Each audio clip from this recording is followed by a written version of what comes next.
this is a heavily political cabinet with ex-governors and ex-senators dominating the fray.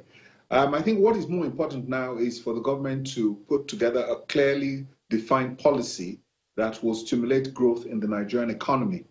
As you know, with the way the economy is growing, if we're not very careful, as the central bank has said, we will be heading for a recession. The key economic indicators are not very positive.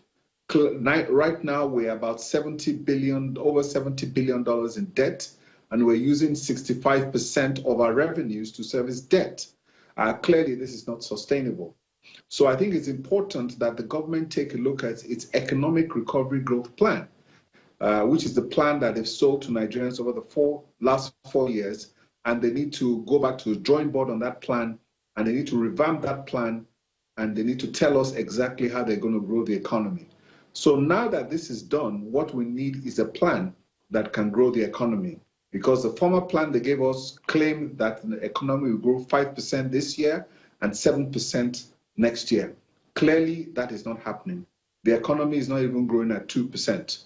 So we really have a major problem, and I think it's time to come up with a cohesive plan. For me, the key ministries that need to work in synchronization are the Ministry of Industry, Trade and Investment, the Ministry of Finance and Economic Planning with budget, and also the central bank. These three ministries are key to restoring confidence and to restoring growth in the Nigerian economy.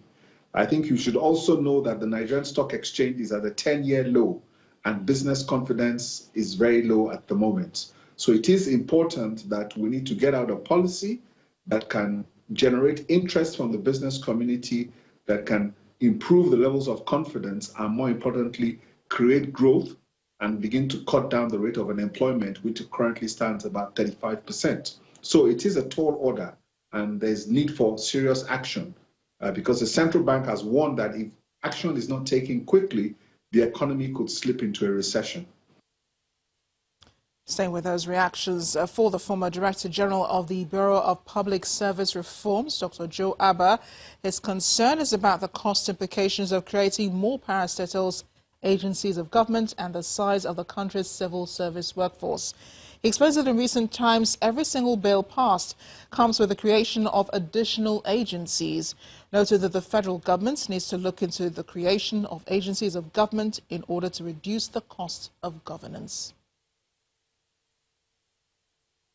The ministries have been expanded, and that's likely to increase the cost of governance in terms of running ministries, because you then have to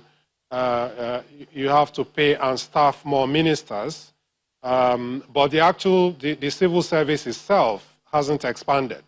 So it's just the same 82,000 or so core civil servants now spread into more ministries.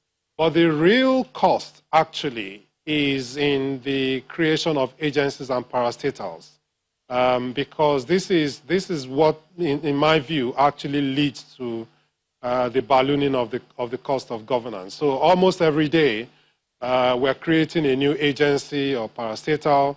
Every single law that we pass includes the creation of a new agency or parastatal. That actually is where I think the bulk of the cost is.